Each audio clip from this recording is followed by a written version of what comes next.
এখন বলবেন অ্যাডভোকেট তারানা হালিম। আপনার সময় 12 মিনিট। এই মহান সংসদে দাঁড়িয়ে জাতির জনক বঙ্গবন্ধু শেখ মুজিবুর রহমান এক বক্তৃতায় বলেছিলেন, তোমরা কি ভুলে গেছো সেই মুক্তিযোদ্ধার কথা যার একটি হাত কেটে নিয়ে পাকিস্তানি হানাদার বাহিনী বলেছিল বলবি জয় বাংলা জয় বঙ্গবন্ধু, সে বলেছিল জয় বাংলা জয় বঙ্গবন্ধু। তারপরে তার আরেকটি হাত কেটে নিয়ে বলেছিল বলবি জয় বাংলা জয় বঙ্গবন্ধু, সে বলেছিল জয় বাংলা জয় বঙ্গবন্ধু। তারপরে তার দুটি পা কেটে নিয়ে বলেছিল বলবি জয় বাংলা জয় বঙ্গবন্ধু। অতিরিক্ত রক্তক্ষরণে মৃত্যুর দিকে ধাবিত হতে হতে সে বারবার উচ্চারণ করেছিল জয় বাংলা জয় বঙ্গবন্ধু। মাননীয় স্পিকার, আমি এই মহান সংসদে দাঁড়িয়ে তাই জয় বাংলা জয় বঙ্গবন্ধু বলেই আমার আজকের বক্তব্য শুরু করছি।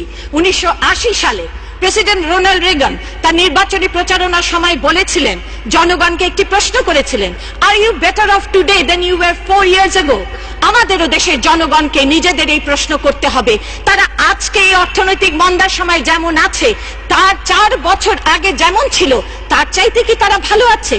মহামান্য রাষ্ট্রপতির বক্তব্যের প্রতিটি শব্দ বলছে তারা ভালো আছে। মাননীয় স্পিকার, পরিসংখ্যান বলছে এই বাংলাদেশ এগিয়ে যাচ্ছে, এমনকি বিশ্বের পত্র পত্রিকাও বলছে এই বাংলাদেশ এগিয়ে যাচ্ছে। মাননীয় স্পিকার, যুক্তরাষ্ট্রের ইন্টেলিজেন্স কাউন্সিল বলছে বাংলাদেশ সহ বিশ্বের 11টি সম্ভাবনাময় দেশ ইউরোপীয় ইউনিয়নকে ছাড়িয়ে যাবে।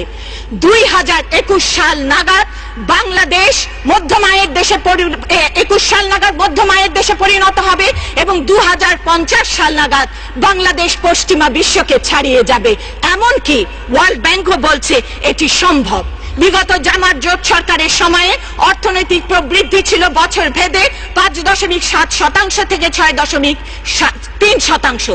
বর্তমান সময়ে সেটি 6.5%। রপ্তানি আয় 9.77 বিলিয়ন মার্কিন ডলার ছিল, এখন তা 23.56 বিলিয়ন মার্কিন ডলার। রেমিটেন্সের গড় প্রবাহ ছিল 4.5 বিলিয়ন মার্কিন ডলার, বর্তমানে তা 12.5 বিলিয়ন মার্কিন ডলার। বৈদেশিক মুদ্রার রিজার্ভ 5,787 মিলিয়ন মার্কিন ডলার, বর্তমানে তা বেড়ে 12,752 মিলিয়ন মার্কিন ডলার। খাদ্য উৎপাদন পূর্ববর্তী বছরের তুলনায় 19.39% বেশি হয়েছে এবং 2013 সাল নাগাদ ইনশাল্লাহ বাংলাদেশ খাদ্যে স্বয়ংসম্পূর্ণ হবে। বিজ্ঞাপনে দেখেছিলাম বলে বিশ্বের সঙ্গে তাল মিলিয়ে দেশ এগিয়ে যাচ্ছে। আমরা নির্দ্বিধায় বলতে পারি বিশ্বকে পেছনে ফেলে বাংলাদেশ এগিয়ে যাচ্ছে। মাননীয় স্পিকার, তারপরও একটি স্বার্থান্বেষী মহল বর্তমান সরকারের কর্মী বাহিনীর মনোবল ভাঙার জন্য অপপ্রচার চালায় এই সংসারের এই সরকারের পুনর্বার নির্বাচিত হবার বিষয়। তাদের বিনামূল্যে আমি কিছু উপদেশ দিই। মাননীয় স্পিকার, ওবামা এবারে প্রেসিডেন্সিয়াল ক্যান্ডিডেট নির্বাচনের প্রাথমিক পর্যায়ে জরিপে মাত্র 71% ভোট পেয়েছিলেন। ওহাইওতে হাড্ডাহাড্ডি লড়াইয়ের পূর্বাভাস দেওয়া হয়েছিল, কিন্তু তিনি ঘুরে দাঁড়িয়েছেন। 303টি ইলেকট্রাল পোলে তিনি বিজয়ী হয়েছেন। ওহাইওতেও তিনি ব্যাপক ব্যবধানে বিজয়ী হয়েছেন। তার কারণ আমেরিকার জনগণ দুটি বিষয় বিবেচনায় নিয়েছে। প্রথমত, তারা বিশ্বাস করেছে যে ওবামা ইনহেরিট করেছেন বুশ সরকারের 7.9% বেকারত্বের হার। তিনি ইনহেরিট করেছেন 2006 সালের অর্থনৈতিক মন্দা। So he deserves a second chance.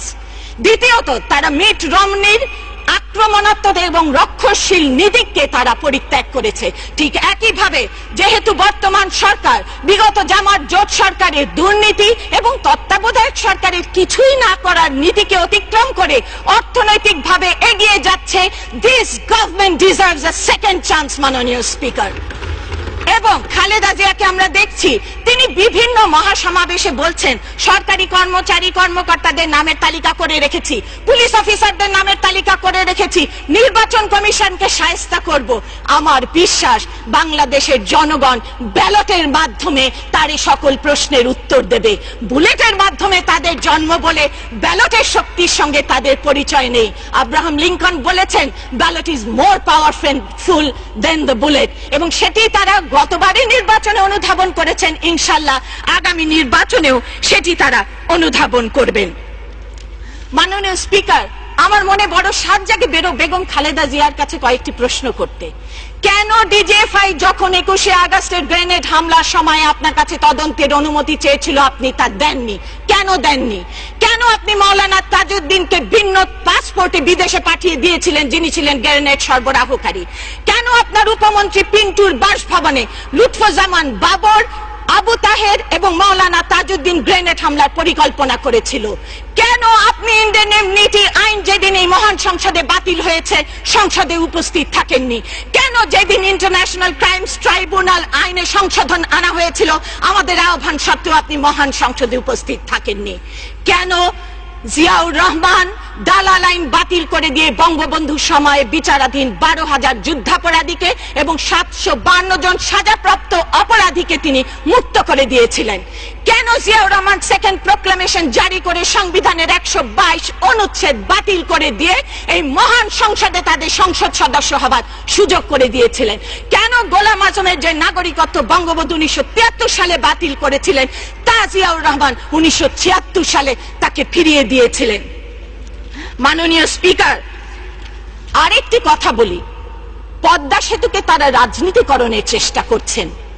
তারা কি ভুলে গেছেন সেই 2001 সালে ইন্টিগ্রেটিভ ভাইস প্রেসিডেন্সি নামক একটি সংস্থা তাদের জোট সরকারের সময় 7টি প্রকল্পে দুর্নীতির প্রমাণিত অভিযোগ পেয়েছে এবং এর মধ্যে কয়েকটি হচ্ছে ঢাকা বাইপাস, মেঘনা গোমতী টোল প্লাজা, দেবগ্রাম প্রগতি সরণি সংযোগ সড়ক, post illiteracy and continuing education for human development. এর মধ্যে 6টি প্রজেক্টে ওয়ার্ল্ড ব্যাংক অর্থায়ন থেকে বিরত থেকেছে এবং একটিতে জাপান অর্থায়ন থেকে বিরত থেকেছে দুর্নীতির সুনির্দিষ্ট অভিযোগে। মাননীয় স্পিকার, বর্তমান সরকার তার বিভিন্ন মেয়াদে করেছে যমুনা সেতু, দপদপিয়া সেতু, কর্ণফুলী সেতু, গোমতী সেতু করেছে, শহীদ আহসানুল্লাহ মাস্টার সেতু করেছে, সুলতানা কামাল সেতু, শহীদ বুদ্ধিজীবী সেতু এখন করছে, আমরা দেখতে পাচ্ছি কুড়িল ফ্লাইওভার সেতু করেছে, হাতিঝিল প্রকল্প। বর্তমান সরকারি পদ্মা সেতুর কাজ শুরু করবে ইনশাল্লাহ। এমনকি আমরা জানি অনেকে জিয়াউর রহমানের খাল খনন প্রকল্পকে কমিউনিস্ট রেভলিউশনের সঙ্গে তুলনা করে থাকেন। মাননীয় স্পিকার, আমি সুস্পষ্টভাবে জানিয়ে দিতে চাই, খাল খনন প্রকল্প প্রথম শুরু করেছিলেন জাতির জনক বঙ্গবন্ধু শেখ মুজিবুর রহমান 1972 সালে খুলনার পাইকপাড়ায়। সেই কৃতিত্বটুকু ছিনতাই করার অপচেষ্টা করা হয়েছে। মাননীয় স্পিকার, অধ্যাপক জাফর ইকবাল একটি উক্তি করেছেন, কোট, আমি রাজনীতি তেমন ভালো বুঝি না, তবে এটুকু বুঝি এদেশে মুক্তিযুদ্ধকে অস্বীকার করে কেউ কোনোদিন রাজনীতি করতে পারবে না। মাননীয় স্পিকার, তারা যুদ্ধাপরাধী তথা মানবতা বিরোধী অপরাধীদের বিচারের জন্য গঠিত ট্রাইব্যুনালকে প্রশ্নবিদ্ধ করেছেন, সেই বিচারকদের পদত্যাগ দাবি করেছেন। তারা তা করবেনি, কারণ মাননীয় স্পিকার, তারা তো পরিচিত সামরিক ট্রাইব্যুনালের সঙ্গে, তারা পরিচিত সেই ট্রাইব্যুনালের সঙ্গে যেখানে 1143 জন মুক্তিযোদ্ধাকে 2-3 মাসের মধ্যে রায় দিয়ে ফাঁসি কাস্টে ঝুলানো হয়েছে, যেখানে এমনকি তাদের 6 নম্বর ট্রাইব্যুনালের নিজেই বলেছেন, কোর্ট আমাকে জিয়া হুকুম দিয়েছে সকলকে জবাই করো, কেন যে ফাঁসির হুকুম দিতে হবে আমি বুঝতে পারছি না, আনকোট। এবং এই আদালতকে অবশেষে অপসারণ করা হয়েছিল। মাননীয় স্পিকার, তারা পরিচিত সেই সামরিক ট্রাইব্যুনালের সঙ্গে যেখানে সমস্ত সামরিক নিয়ম কানুন লঙ্ঘন করে একজন হাবিবদারকে ট্রাইব্যুনালের মেম্বার করা হয়েছিল। মাননীয় স্পিকার, তারা পরিচিত সেই সামরিক ট্রাইব্যুনালের সঙ্গে যেই সামরিক ট্রাইব্যুনালে 1 মিনিটের মধ্যে রায় ঘোষণা করে 1 মিনিটের মধ্যে ফাঁসি কার্যকর করা হয়েছিল, হিন্দুকে কবর দেওয়া হয়েছিল, মুসলমানকে দাহ করা হয়েছিল, লাশ পর্যন্ত নিখোঁজ করা হয়েছিল। মাননীয় স্পিকার, এমনকি তারা পরিচিত সেই সামরিক ট্রাইব্যুনালের সঙ্গে যেখানে কর্নেল তাহেরের সাজানো মিথ্যা মামলায় তাকে ফাঁসি দেওয়া হয়েছিল।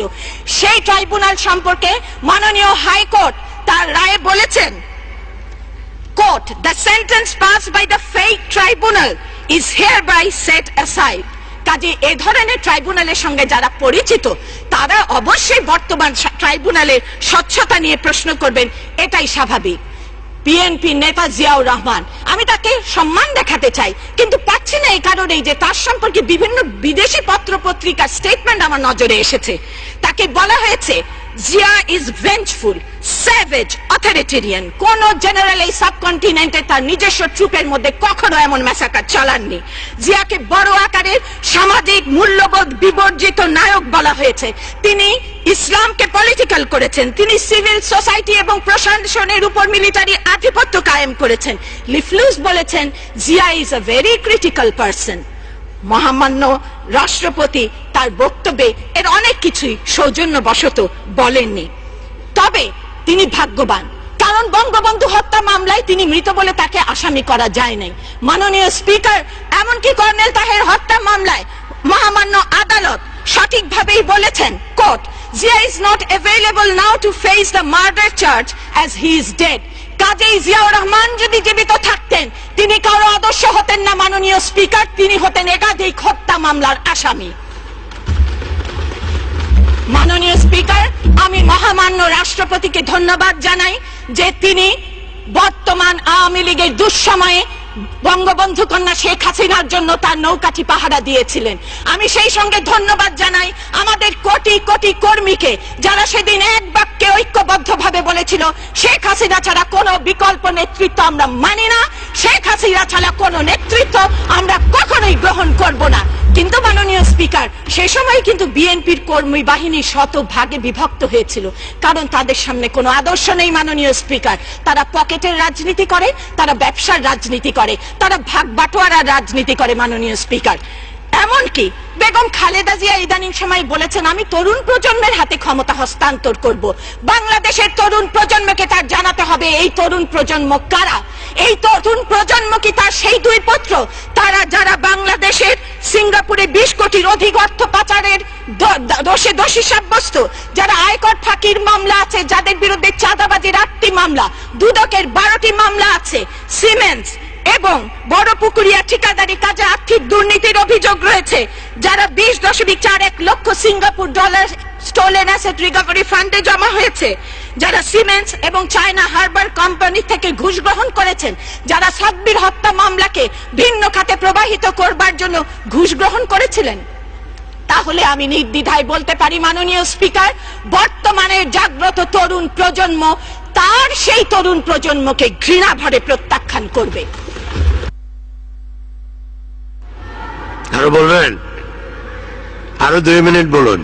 ধন্যবাদ। মাননীয় স্পিকার, ওবামা এবারে তার নির্বাচনী স্পিচে বলেছিলেন it is not a choice between two party, it is a choice between two visions. আমিও তাই বলবো বাংলার জনগণকে, এটি কোনো দলের মধ্যে চয়েস করা নয়, এটি দুটি মূল্যবোধের মধ্যে চয়েস করা। একটি হচ্ছে সাম্প্রদায়িকতার আদর্শ আর একটি অসাম্প্রদায়িকতার আদর্শ, একটি স্বাধীনতার আদর্শ আর একটি যুদ্ধাপরাধীদের পুনর্বাসনের আদর্শ, একটি সোনার বাংলা গড়ার আদর্শ আর একটি বাংলাদেশকে আফগানিস্তান বানাবার আদর্শ। আমরা যদি প্রথম আদর্শগুলো গ্রহণ করি, বাংলাদেশ আওয়ামী লীগ ছাড়া আমাদের সামনে আর কোনো বিকল্প নেই মাননীয় স্পিকার। আর আমরা যদি দ্বিতীয় আদর্শবিহীন আদর্শটি গ্রহণ করি, তাহলে আমাদের দেশকে ভয়াবহ বুশ, চেনি, রামসফিল্ডের রাজত্বের দিকে ঠেলে দেওয়া হবে। এই বাংলাদেশ কোনো হিটলার দেখতে চায় না মাননীয় স্পিকার, এই বাংলাদেশ কোনো মুসলিনি দেখতে চায় না মাননীয় স্পিকার। আমার মনে পড়ছে নুরুল দিনের সারা জীবনের সেই সংলাপটির কথা, জাগো বাহে কণ্ঠে সবাই, জেগেছে সকলে সেই শাহবাগ চত্বরে, এবং যখন জনতা জাগে তখন বঙ্গবন্ধু সেই কথাই আমাদের উচ্চারণ করতে হয়, বাঙালিকে কেউ কোনোদিন দাবায় রাখতে পারবে না। জয় বাংলা, জয় বঙ্গবন্ধু।